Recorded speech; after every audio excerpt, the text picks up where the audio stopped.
Prions.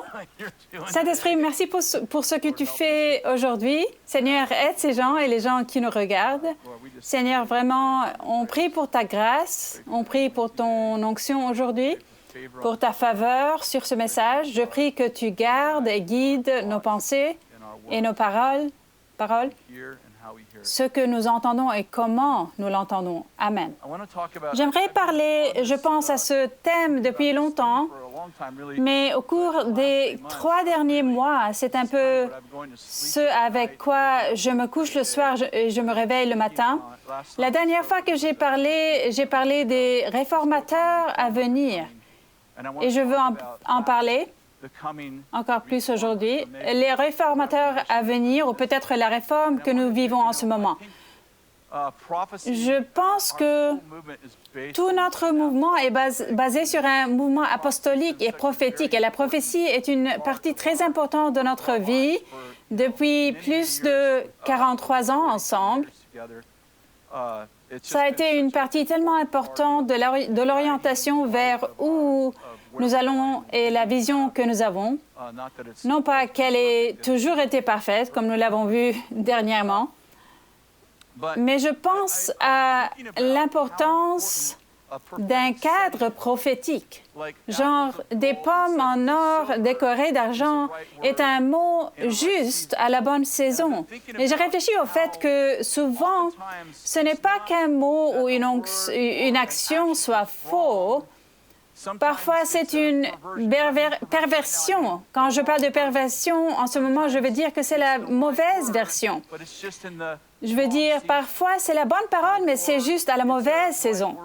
Ou alors, c'est la bonne parole appliquée à la bonne saison, mais par les mauvaises personnes. J'ai l'impression que Dieu nous a donné un mandat. Il a fait en sorte que le corps du Christ ait différentes fonctions, évidemment dans le corps, mais aussi dans la façon dont nous interagissons avec le monde. Et je veux vous montrer quelques versets contradictoires. Si vous allez à Ésaïe 2, Ésaïe chapitre 2, verset 2, je veux vous montrer quelque chose sur le contexte prophétique. Et ensuite, je veux vous parler de ce que je vois, au moins pour moi. Je suis conscient que je peux avoir une conviction pour ma propre vie qui peut être différente de la vôtre. Ça ne rend pas la vôtre fausse et la mienne juste. C'est juste que c'est moi qui parle. Donc, vous êtes en chemin avec moi jusqu'à ce que nous ayons une conversation privée avec vous, peut-être. Ésaïe 2:2, il arrivera dans la suite des temps, répétez avec moi la suite des temps. En anglais, il dit les derniers jours, que la montagne de la maison de l'Éternel sera fondée sur le sommet des montagnes, qu'elle s'élèvera par-dessus les collines, et que toutes les nations y afflueront. Des peuples s'y rendront en foule et diront, « Venez et montons à la montagne de l'Éternel, à la maison du Dieu de Jacob, afin qu'il nous enseigne ses voies et que nous marchions dans ses sentiers, car de Sion sortira la loi et de Jérusalem la parole de l'Éternel. Il sera le juge des nations, l'arbitre d'un grand nombre de peuples. Ceux-ci mettront en pièces leurs épées pour en faire des socs de charrues et leurs lances pour en faire des serpes. Aucune nation ne prendra plus les armes contre une autre et l'on n'apprendra plus à faire la guerre. » J'aimerais souligner qu'Ésaïe commence par cette phrase « dans les derniers jours » en anglais. Je pense donc que nous devons convenir que ce passage est une prophétie concernant les derniers jours, la suite des temps. On est d'accord? Passons maintenant à Joël, chapitre 2, Joël 2. Je vais maintenant lire un passage qui est cité par Pierre dans Actes, chapitre 2, verset 17. Et il dit, « Dans les derniers jours, dit Dieu, je déverserai de mon esprit sur tout être humain. » Dans les derniers jours, il a dit, et Pierre ajoute, « Dans les derniers jours. » Je vais vous lire le verset de Joël, puis je vais vous lire le contexte dans lequel ce verset est écrit. Regardez Joël 3:1.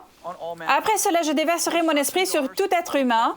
Vos fils et vos filles prophétiseront, vos vieillards auront des rêves et vos jeunes gens des visions. Même sur les serviteurs et sur les servants, dans ces jours-là, je déverserai mon esprit. Ce que je veux dire, c'est que Joël parle en fait d'une prophétie des derniers jours. Et Ésaïe aussi parle d'une prophétie des derniers jours. Le livre de Joël est en fait une longue prophétie. On l'a donc découpé en chapitres pour des raisons évidentes. Et parfois, dans Ésaïe, vous lirez un chapitre, puis il y aura une prophétie, et ensuite un autre chapitre sera une prophétie complètement différente. Mais le livre de Joël est une prophétie du début à la fin, comme si Joël l'enregistrait et que quelqu'un écrivait la prophétie. Il n'y avait pas de coupure de chapitre. Il ne pensait pas par morceaux quand il a écrit. Passons donc au chapitre 4, verset 9. « Proclamez ceci parmi les nations, préparez la guerre. Réveillez les guerriers, qu'ils s'approchent, qu'ils montent tous les hommes de guerre. » OK, je veux que vous disiez ceci avec moi. « De vos socs de charrues, forgez des épées, et de vos serpes, des lances. » Je vais lire la suite. « Que le faible dise, je suis fort, dépêchez-vous de venir, vous, toutes les nations environnantes, et rassemblez-vous. Là, Éternel, fais descendre tes guerriers, que les nations se réveillent et montent vers la vallée de Josaphat, car c'est là que je siégerai pour juger toutes les nations environnantes. Prenez la faucille, car la moisson est mûre. Venez les écraser car le pressoir est plein. Les cuves regorgent, oui, leur méchanceté est grande. Ce sont des foules dans la vallée du jugement, car le jour de l'Éternel est proche dans la vallée du jugement. Je vous ai fait répéter une phrase.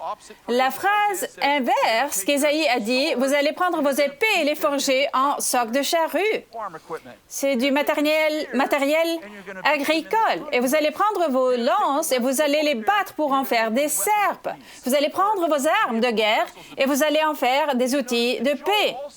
Avez-vous remarqué que Joël aussi a dit dans les derniers jours, et il a dit, vous allez prendre vos socs de charrue et vous allez les battre en épée. Vous allez prendre vos serpes et vous allez les forger en lances. Vous avez remarqué que dans les deux cas, c'est dans les derniers jours. Avez-vous remarqué qu'Ésaïe termine par le fait que Dieu va décider entre les nations et qu'elles ne s'entraîneront plus jamais à la guerre? Et Joël dit, levez une armée, ils sont dans la vallée du jugement, il y a tant de gens mauvais. Vous avez remarqué que les deux disent dans les derniers jours? Est-ce que vous pensez, eh bien, Joël s'est trompé? Ou peut-être que vous êtes du genre, c'était Ésaïe qui s'est trompé. Il a beaucoup de prophéties, il en a probablement raté une. Bien sûr que non. C'était une blague. Je mets en évidence qu'ils ont tous deux vu les derniers jours et qu'ils ont tous les deux vu des situations opposées dans lesquelles même les illustrations qu'ils ont utilisées étaient opposées. Je dis qu'ils avaient tous les deux raison. La question qui se pose est de savoir si cela s'est produit en même temps.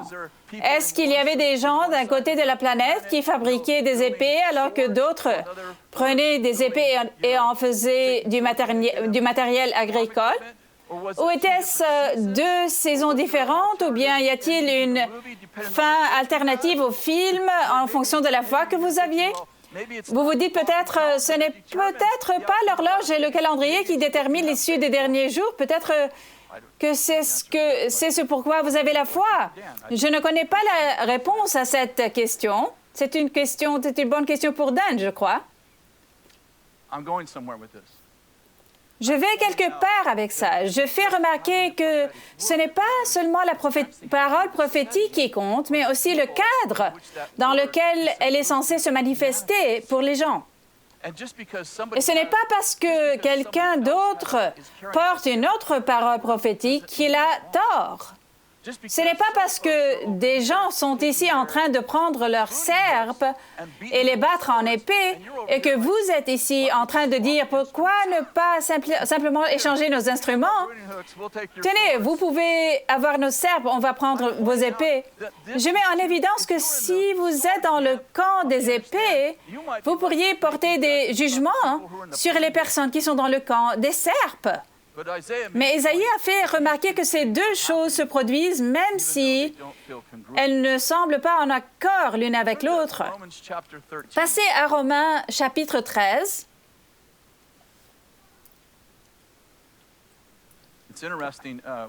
C'est intéressant, je viens de prêcher à Twinview et Francisco a clôturé par le culte par la prière. Ou peut-être était-ce durant l'offrande, je ne me souviens plus laquelle.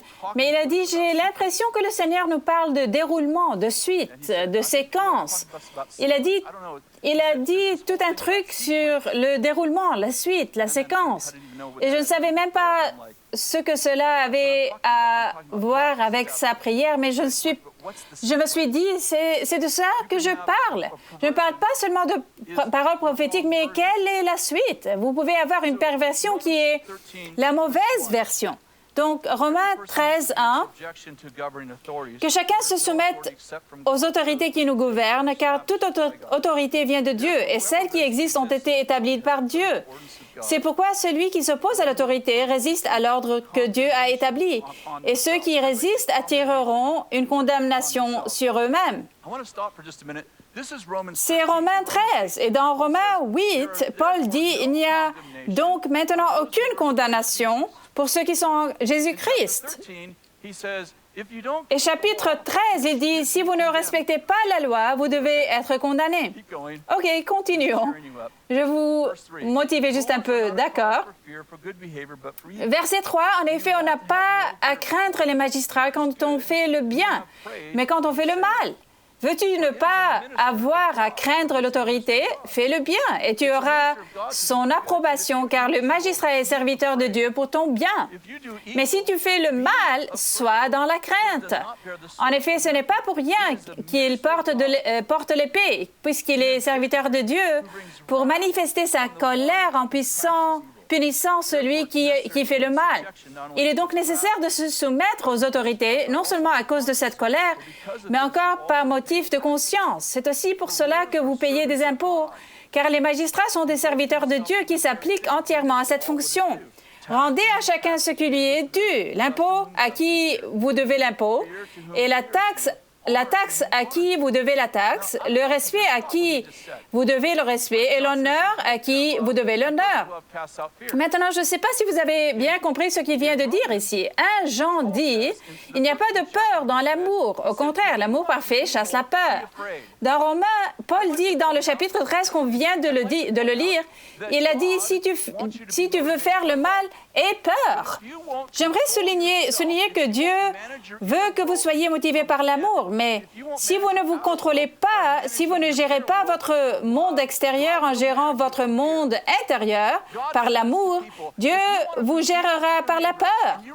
Dieu dit aux gens, si tu veux faire du mal à ton voisin et que tu refuses de laisser l'amour motiver tes actions envers tes voisins, j'ai d'autres personnes qui sont des serviteurs. J'ai mis une épée dans leurs mains et ils vont t'effrayer pour que tu fasses ce qu'il faut pour ne pas blesser ton voisin. Tu vas agir par peur parce que tu refuses d'agir par amour. Et Dieu a ses serviteurs à qui il a donné l'épée de la colère et qui sont chargés par Dieu d'utiliser la colère pour effrayer les gens afin qu'ils adoptent un bon comportement jusqu'à ce qu'ils soient prêts à aimer les gens pour qu'ils adoptent un bon comportement. Dieu façonne la culture de l'intérieur vers l'extérieur et de l'extérieur vers l'intérieur. Il appelle les dirigeants civils les serviteurs de Dieu. C'est une bonne parole, Chris. C'est pas un problème, trop tard. Vous devez vous entraîner un peu, juste comme moi. OK. Passons maintenant au chapitre 4 d'Éphésiens. Commençons par le verset 7. « Cependant, à chacun de nous, la grâce a été donnée à la mesure du don de Christ. » Verset 11. « C'est lui qui a donné les uns comme apôtres, les autres comme prophètes, les autres comme évangélistes, les autres comme bergers et enseignants. Il a fait pour former les saints aux tâches du service en vue de l'édification du corps de Christ, jusqu'à ce que nous parvenions tous à l'unité de la foi et de la connaissance du Fils de Dieu, à la maturité de l'adulte, à la mesure de la stature parfaite de Christ. En d'autres termes, jusqu'à ce que nous ressemblions tous à Jésus. Regardez le verset 14 maintenant. Ainsi, OK, quel est le retour sur l'investissement là-dessus? Quel est le fruit du fait de former les saints? Lisons-le. Ainsi, nous ne serons plus de petits enfants ballottés et emportés par tout vent de doctrine, par la ruse des hommes et leur habileté dans les manœuvres d'égarement. Mais en disant la vérité dans l'amour, nous grandirons à tout point de vue vers celui qui est la tête, Christ. C'est de lui que le corps tout entier, bien coordonné et solidement uni, grâce aux articulations dont il est muni, tire sa croissance en fonction de l'activité qui convient à chacune de ses parties et s'édifie lui-même dans l'amour. Permettez-moi de résumer ce que Paul a donné comme par conséquent ou ainsi. Il a dit que les saints doivent grandir et mûrir. Les 5 ministères font grandir les gens de l'intérieur. Quel est donc le résultat de ces 5 ministères? Que vous grandissiez et mûrissiez, que je grandisse et mûrisse, qu'ils aient un grand discernement et qu'ils soient des brouillards adaptés à la vie dans le monde. Il dit ceci, vous éviterez les fausses doctrines, les escrocs et les stratagèmes frauduleux. Vous ne ferez pas partie de, etc. En d'autres termes, les 5 ministères ne se contentent pas de vous équiper pour que vous puissiez traîner avec d'autres croyants. Il vous donne les moyens de faire preuve de discernement et de savoir ce qu'il faut savoir sur les escrocs et les comploteurs. Vous comprenez les théories de complot qui ne viennent pas de Dieu. En d'autres termes, les 5 ministères qui vous équipent des dons de l'esprit, du caractère et de la nature de la pensée de Dieu, afin que vous soyez pleinement préparés à toute bonne œuvre en Jésus-Christ. On ne se contente pas de traîner avec d'autres croyants. Vous êtes en réalité des brouillards dans le monde. En fait, vous n'êtes pas seulement préparés pour le royaume, mais pour le monde aussi. Vous n'avez pas seulement l'agneau de Dieu, vous avez aussi le lion de la tribu de Juda en vous. C'est une partie de ce que les 5 ministères, l'Église, apportent de l'intérieur à l'extérieur. Et les dirigeants civils de Dieu travaillent de l'extérieur à l'intérieur. Nous changeons le monde de l'intérieur vers l'extérieur. Les lois ne sont pas notre premier ou notre unique moyen de façonner la culture. Nous changeons les cœurs, puis les lois changent. C'est notre devoir. Je dis que les dirigeants civils changent les lois parce qu'ils sont chargés de contrôler les personnes qui voudraient nuire aux autres. Mais nous sommes chargés de changer les cœurs, les pensées de la culture pour que les gens changent, non pas parce qu'ils ont peur, mais parce qu'ils aiment. Ils aiment leur bébé, non pas parce que la loi vous y oblige, mais parce que Jésus a dit, « Regarde ce que tu portes, c'est un don de Dieu. » Qu'il soit noir, blanc, brun ou jaune, ils se traitent les uns les autres avec amour parce que Dieu a dit, chaque tribu, chaque nation.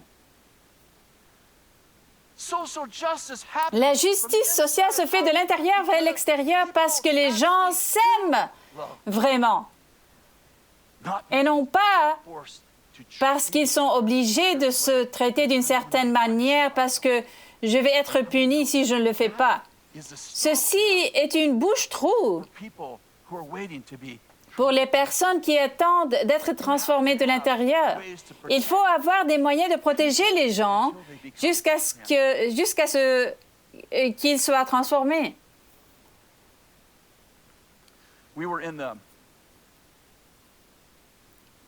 Nous étions dans Permettez-moi de lire un autre passage.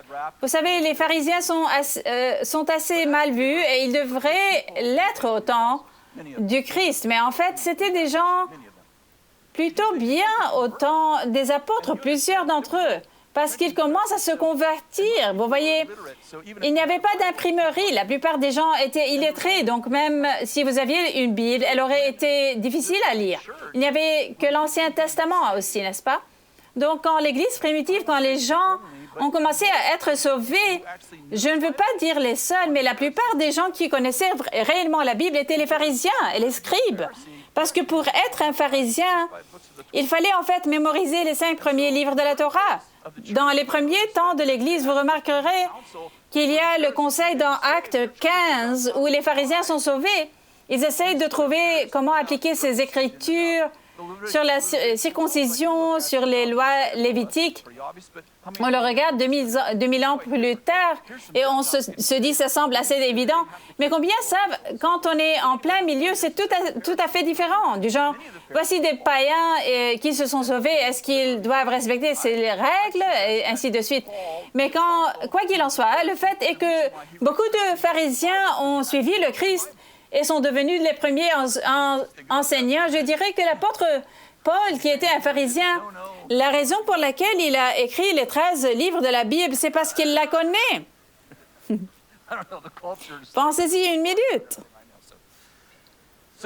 Donc, Jésus interagit avec les pharisiens. C'est le moment où ils ne font vraiment pas du bon travail. Et il fait cette remarque, Matthieu 23, 25. Il a dit, « Malheur à vous, spécialistes de la loi et pharisiens hypocrites, parce que vous nettoyez l'extérieur de la coupe et du plat, alors qu'à l'intérieur, ils sont pleins du produit de vos vols et de vos excès. Pharisiens aveugles, nettoie d'abord l'intérieur de la coupe et du plat, afin que l'extérieur aussi devienne pur. » Ce que je veux dire ici, c'est qu'il dit aux pharisiens, « Vous êtes obsédés par le fait d'être beau sans être bon. » Et il marque un point, n'est-ce pas? J'aime le dernier argument qu'il dit. Il dit, « Nettoyez l'intérieur de la coupe pour que l'extérieur soit propre. » Et le point qu'il fait valoir est le suivant. Vous, les pharisiens, êtes commissionnés, vous, les chefs spirituels, vous êtes chargés d'aider les gens de l'intérieur vers l'extérieur, mais vous insistez pour ne rendre l'extérieur propre que sans changer l'intérieur.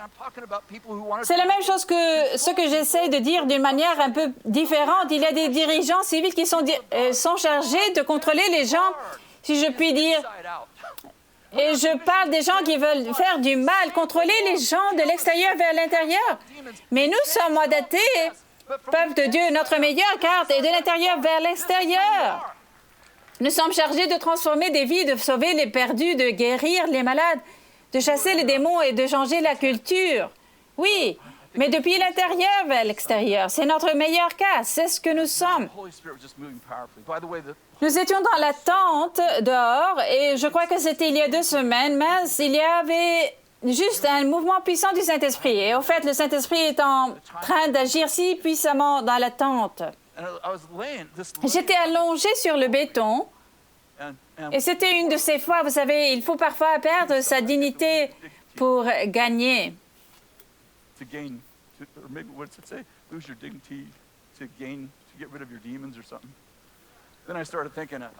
Quel est le dicton? Perdre sa dignité pour gagner, se débarrasser de ses démons ou quelque chose comme ça. Mais j'ai commencé à penser, je n'avais pas de démons. Cela n'a donc pas vraiment été précis. Mais j'étais allongée sur le sol et le cul se déroulait. C'était juste prophétique. C'est difficile à décrire, mais c'est facile à vivre. Et vous en avez fait l'expérience. Toutes ces choses tourbillonnaient dans mon esprit. Cette phrase me traverse l'esprit. Ce n'était moi qui ai lancé cette phrase, mais cela me traversait l'esprit. Elle résonnait dans mon esprit comme une chanson qu'on ne peut pas sortir de sa tête. C'était « Nous devons retourner à l'ancien gymnase ». C'était ce genre de choses où vous savez que c'est Dieu parce que vous ne pensiez à rien. Quand j'ai entendu retourner à l'ancien gymnase, je dois être honnête avec vous. Ça m'a rappelé un film de Rocky. J'étais allongée là et je me suis tournée vers, je pense que Leslie dirigeait la réunion, et j'ai dit, j'ai quelque chose à partager. Et je suis allée et j'ai dit, j'ai l'impression que nous allons retourner à l'ancien gymnase. Je sens que nous sommes appelés à revenir à nos racines. Nous avons juste prié à ce sujet et j'ai pensé que c'était puissant.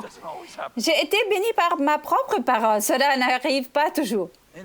Bref, Andy Mason, je ne me souviens pas s'il était là ou si je partageais avec lui par texto. Je partageais avec lui, oui. Nous étions en réunion et le lendemain, il m'a envoyé cette vidéo du film Rocky 3. Maintenant, je vais la jouer.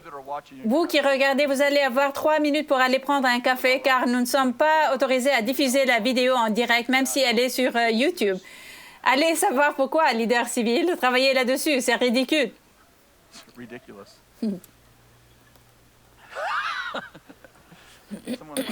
Quelqu'un pourrait. Bref, ne le dis pas, Chris. Continuons. Nous diffusons en direct maintenant. N'oublie pas que tout le monde te regarde. Je traite à haute voix. Désolée. Je veux vous montrer ce clip. C'est un clip de Rocky. C'est Rocky 3, le film. Donc, si vous avez regardé un des films de Rocky, Rocky 1, vous savez, il sort en quelque sorte du capot. Il est vraiment pauvre et abattu. Il rencontre Adrienne, sa femme. Et tout tourne autour du fait c'est un peu genre de la misère à la richesse. Ensuite, j'oublie de quoi parle le deuxième film, mais le troisième film parle de sa richesse. Il est donc riche, il a battu tous ses adversaires. Et il vit le rêve américain. Et sa femme, Adrienne, lui dit, pourquoi prendre le risque? Du genre, prends ta retraite, tu as terminé. Il est du genre, oui, j'ai terminé. Il va prendre sa retraite, il a un grand manoir et il a une Ferrari, ce que j'aurais au paradis moi-même. Je me débrouille bien au paradis. J'aime les voitures. Alors elle lui dit, tu devrais prendre ta retraite. Il est donc prêt à prendre sa retraite. Et il y a ce type appelé Clubber Lang qui défie Rocky. Et il bat tous ses adversaires et il fait ce que Rocky avait l'habitude de faire. Il est dans un ancien gymnase, il court dans les collines avec un poids sur lui. Il s'entraîne à faire ce que Rocky faisait. Il bat tous ses adversaires et il commence à défier Rocky pour le titre. Et disait à Rocky, ne sors pas à la retraite, viens me battre. Et vous savez, Adrian est du genre, non, nous n'avons pas besoin de cela, nous n'avons pas besoin de cela. Et alors, Rocky dit finalement, je dois me battre contre ce type. Et je veux vous amener à cette scène du film. Et pour vous les autres, c'est juste une pause de publicité. J'aime cette phrase, il te tuera à mort. Rocky dit, tu ne penses pas que je peux le battre? Il a dit non. Il a dit, tu étais surnaturel, mais la pire chose t'est arrivée. Et elle arrive à de nombreux combattants, Rocky. Tu es devenu civilisé. Je n'avais pas prévu cela dans mon message. J'y ai travaillé toute la semaine, mais ce matin, je priais juste avant de venir ici et je me suis souvenu de cette vidéo qu'Andy m'avait envoyé. Et ce mot civilisé m'est venu à l'esprit. Tu es devenu civilisé. Civilisé. Civilisé. Et j'ai commencé à y réfléchir. Cette déclaration d'humain pour moi est prophétique. C'est du genre, tu as commencé surnaturel, mais tu es devenu civilisé. N'oubliez pas qu'il y a des gens qui sont censés être des leaders civils et changer les choses de l'extérieur vers l'intérieur. Mais vous étiez auparavant surnaturel, mais vous êtes devenu civilisé. Ce que je dis, c'est que nous devrions nous impliquer dans le gouvernement civil. La question est de savoir comment, qui et comment nous nous impliquons. Je dis que je pense que nous devrions être le vin dans la culture et que nous ne voulons pas perdre notre effet surnaturel afin de pouvoir avoir une place politique. Je pense qu'on ne peut pas perdre l'amour. C'est notre meilleure carte. Nous changeons les gens de l'intérieur. Par exemple, je suis très passionnée par les questions morales, comme vous savez. J'ai fondé le ministère de Moral Revolution, la révolution morale. Je suis très passionnée par le bien-être des bébés dans l'utérus. Je ne veux pas déclencher toute une guerre aujourd'hui, mais nous avons eu 4 présidents qui étaient tous pro-vie. Nous avons eu le président Reagan qui a écrit un livre sur l'avortement, coécrit par le chirurgien général. Nous avons eu deux présidents Bush qui étaient tous deux pro-vie. Nous avions président Trump comme président qui est pro-vie. Nous avons un tribunal pro-vie et nous avons toujours l'avortement. Je dis que je veux de bonnes lois, mais je veux que les mères aiment leurs bébés. Je veux que les pères rentrent à la maison pour qu'ils puissent avoir des bébés dans un foyer. Je veux que l'Église aide les mères qui n'ont pas de père. Je veux nous voir adopter. Je veux nous voir créer des lieux pour la sécurité de nos bébés. C'est notre meilleure carte. C'est ce dans quoi nous sommes bons. Je crois au leadership civil, oui. Dieu a dit que ces types sont des ministres, mais si vous êtes censés en être un, nous sommes avec vous. J'espère que nous pourrons voter pour vous aussi. Vous devriez voter, mais ce n'est pas notre meilleure carte. Ce n'est pas dans notre ADN. Les actes 17.6 résonnent pour nous depuis des années. C'est un commentaire du monde sur l'Église qui vient dans cette ville particulière. Il est écrit, ces gens qui ont bouleversé le monde, oh non, ils sont aussi venus ici. Je ne veux pas effrayer les gens, je veux les aimer.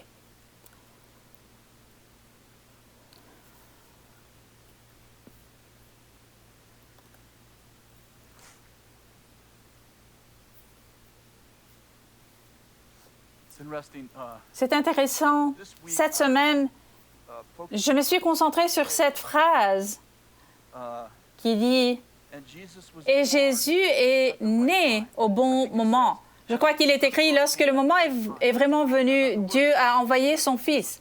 Le mot « moment » est ce sur quoi je me concentre. Je ne sais pas pourquoi, mais tout d'un coup, je me suis dit « Jésus est né au bon moment ». J'ai commencé à penser « Eh bien, Dieu n'a pas seulement planifié la naissance de Jésus, il avait en fait un temps pour sa naissance. » Un peu comme le contraste de Joël et Ésaïe, il y a un temps pour tout. Il y a une saison pour la paix et pour la guerre, une saison pour l'amour et pour la guerre.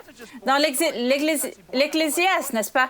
Jésus est né au bon moment. Et puis, je me suis rendu compte qu'il n'était pas seulement né au bon moment, il est en fait né au bon endroit. Il y a en fait 4 endroits différents d'où Jésus devait venir. Il s'est littéralement déplacé pour accomplir des paroles prophétiques. Je pourrais vous montrer cela un jour. Puis je me suis dit, si je suis Dieu, ce qui n'est pas le cas, soyons clairs, il se trouve que je suis son ami, pourquoi aurais-je fait naître Jésus à une époque où les Juifs sont gouvernés par les Romains? Genre, pourquoi n'aurais-je pas fait naître Jésus 400 ans plus tôt, alors que les Juifs sont prospères, je pense? Dan n'est pas là, alors je me suis un peu plus libre. Je le regarde et Dan est du genre 500 ans, 600 ans, 700 ans. Je veux dire, pourquoi le Sauveur du monde n'était-il pas, vous comprenez l'idée, né alors qu'Israël se portait bien? Pourquoi est-il né au bon moment? Et pourquoi était-ce le bon moment lorsque les Juifs étaient gouvernés par les Romains? En quoi est-ce le bon moment? Et j'ai commencé à y penser. Est-il possible que ce soit le bon moment parce que Dieu enseignait aux croyants comment interagir avec les gouvernements impies? Qu'une partie de la leçon, littéralement, évidemment, la résurrection et tout cela, s'il vous plaît, c'est le message principal, bien sûr. C'est notre message principal, mais je parle un peu différemment aujourd'hui. Comment interagir avec la culture? Jésus nous apprenait-il vraiment comment nous connecter avec la culture? Or, vous le savez probablement, mais au cas où vous ne le sauriez pas, l'eschatologie des Juifs au temps de Jésus, eschatologie comme comment ils ont vu les derniers jours. Ils savaient qu'il y aurait un Messie, n'est-ce pas? Ésaïe a prophétisé sur le Messie. Beaucoup de prophètes ont prophétisé au sujet du Messie, d'un Messie. Ce dont je me souviens en ce moment sont Ésaïe. Il en parle qu'il va mourir pour le bien du peuple. Par ses blessures, nous sommes guéris. Mais Ésaïe a également prophétisé l'existence d'un puissant Messie qui finirait par gouverner le monde. Souvenez-vous, il n'y avait pas le livre de l'Apocalypse, il n'avait pas le Nouveau Testament. Ainsi, pour être juste envers les théologiens de l'époque, ils ne comprenaient pas qu'il y aurait une première venue durant laquelle le Messie mourrait. Et des milliers d'années plus tard, il y aurait une seconde venue où il viendrait en tant que Messie. Ils ne savaient pas cela. Lorsqu'ils finissent par comprendre que Jésus est le Messie, ce n'est pas le cas de tous, mais ceux qui l'ont réalisé, ils se disent, le Messie, oh mon Dieu, il est né en ce moment même et nous allons fouetter ces Romains. C'est un temps parfait. Savez-vous qu'il est le Messie? Oui, il guérit les malades et ressuscite les morts. Et il va établir son trône à Jérusalem et il s'assiera sur le trône de son père David. Oh mon Dieu! Et je crois que c'est Ésaïe qui a prophétisé qu'il sera assis sur un âne et qu'il entrera à Jérusalem. Alors Jésus dit aux disciples, « Allez me chercher un âne, celui qui est attaché en bas de la rue. Si quelqu'un vous dit, pourquoi volez-vous notre âne? Dites, le Seigneur en a besoin. » D'accord? Il s'assoit sur un âne, non? Écoutez, il est assis sur un âne, Marc 11, et il est écrit, et ils ont amené l'ânon à Jésus, et ils mirent des manteaux, et ils s'assit dessus, et ils étendirent leurs manteaux sur la route, et les branches feuillues qu'ils coupèrent, et ils sont partis et l'ont suivi. Hosanna, béni soit celui qui vient au nom du Seigneur. Béni soit le règne qui vient, le règne de David, notre Père. Hosanna dans les lieux très hauts. Ils ne l'adoraient pas simplement parce qu'ils se disent « Oh, j'ai eu cette révélation, il est le Messie ». Non, ils l'adoraient parce qu'ils pensaient qu'il allait passer de l'ânon au trône et nous allons battre ces Romains.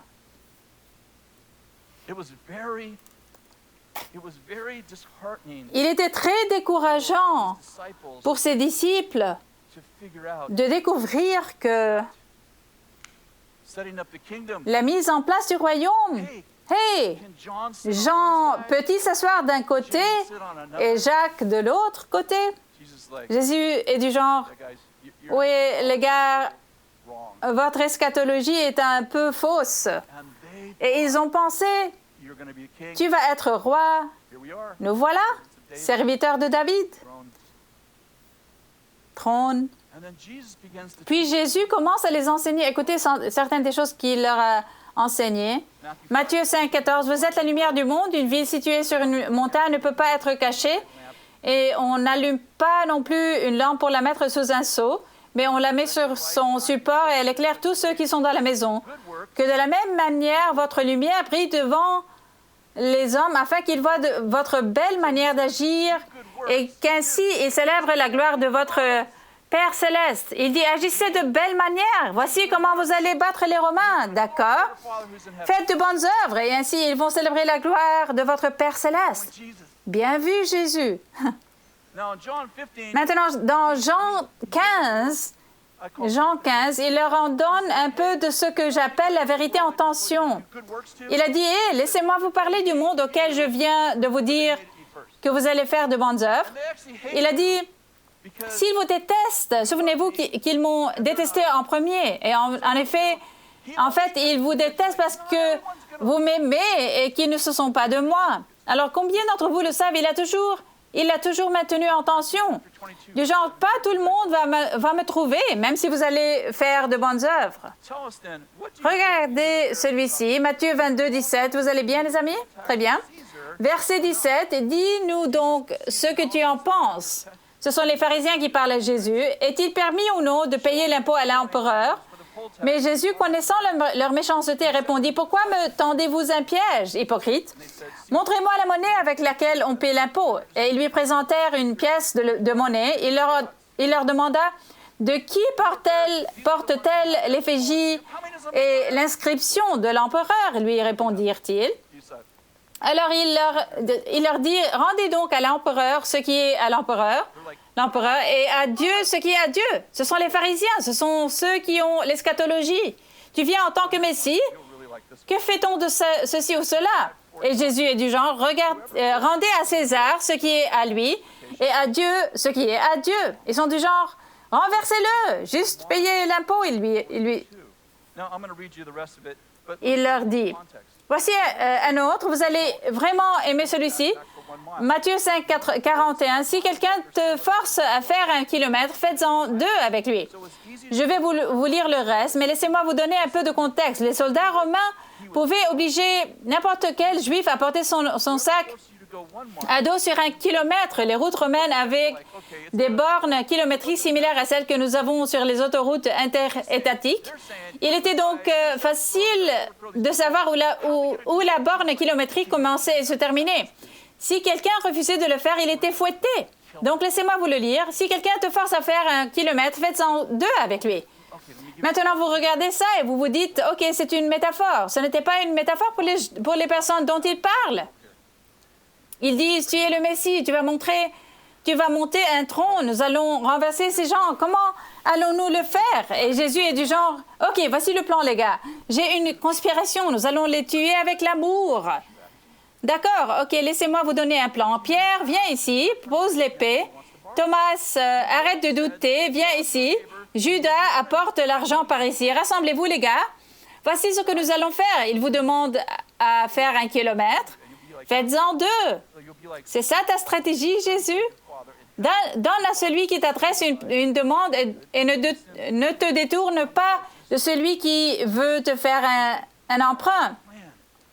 Vous avez appris qu'il a été dit, tu aimeras ton prochain et tu détesteras ton ennemi. Mais moi, je vous dis, aimez vos ennemis et priez pour ceux qui vous persécutent, afin d'être les fils de votre Père céleste. En effet, il fait lever son soleil sur les méchants et sur les bons. Il fait pleuvoir sur les justes et sur les injustes. Il est du genre, voici notre plan, nous allons les aimer extrêmement. C'est ça ton plan, c'est ça? Comment allons-nous changer le monde? Rassemblez-vous, les amis. Voici ma conspiration secrète. Nous allons aimer les gens qui ne le méritent pas. Eh bien, à quoi ça ressemble? S'il vous dit d'aller 1 kilomètre, faites-en 2. Et le type qui me poursuit en justice, prends ta chemise, oui, donne-lui ton manteau.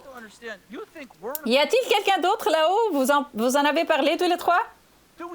Vous devez comprendre, vous pensez que nous sommes dans un dilemme? Vous vous dites voter ou ne pas voter. Est-ce qu'on se lève? Nous sommes ouverts, quoi qu'il arrive. Ne pouvez pas nous parler de nos droits.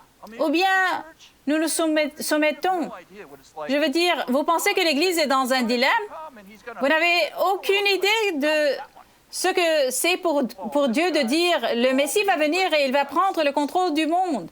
Vous êtes du genre, je suis dans ce plan-là. Je vais suivre ce type. Vous pouvez tous partir, mais nous avons des sièges sur le trône. Jésus, je vais prendre celui qui est juste à côté de toi.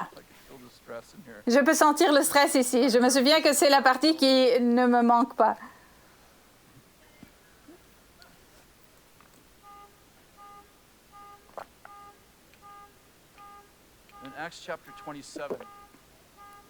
Dans Acte 27, Paul est sur un bateau. Il est prisonnier. Il est prisonnier parce qu'il pense qu'il enfreint la loi juive. Les Juifs veulent que les Romains l'emprisonnent et le tuent. Il est donc avec un groupe de prisonniers dans un bateau et il y a une tempête. Et Paul dit, j'ai perçu par le Seigneur que nous ne devrions pas mettre les voiles. Mais ils n'ont pas écouté Paul et ils ont pris la mer. Et ils se retrouvent dans une tempête qui est si mauvaise qu'ils jettent la cargaison et même la nourriture. Et un ange du Seigneur vient à Paul et lui dit, « Tu avais raison au sujet du naufrage, parce que Paul avait dit qu'il allait y avoir des pertes de navires et de pertes de vie humaine. Mais un ange du Seigneur vient et dit, « Tu n'as pas bien compris la prophétie, il y aura des pertes de navires, mais pas de pertes de vie humaine. » Au fait, vous vous dites, eh bien, ce n'est pas grave. Ce n'est pas le cas si vous n'êtes pas sur le bateau vous-même. Puis, il fait cette déclaration. Donc, Paul dit au capitaine du navire quand ils sont en danger, il dit, en effet, un ange de Dieu auquel j'appartiens et que je sers m'est apparu cette nuit et m'a dit, Paul, n'aie pas peur, il faut que tu comparaisses devant l'empereur. Et voici que Dieu t'accorde la vie de tous ceux qui naviguent avec toi.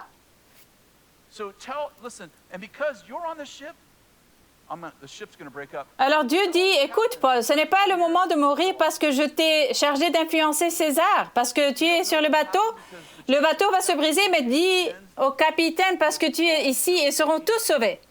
Nous ne savons pas ce qui s'est passé car le chapitre 28 se termine avec Paul qui attend toujours.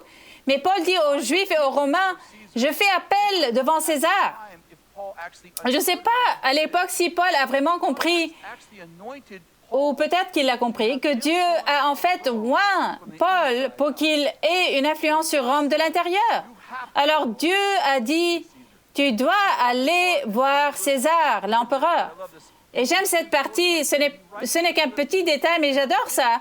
Dans Philippiens 4, 22, il écrit aux Philippiens, il dit, tous les saints vous saluent, en particulier ceux de l'entourage de l'empereur.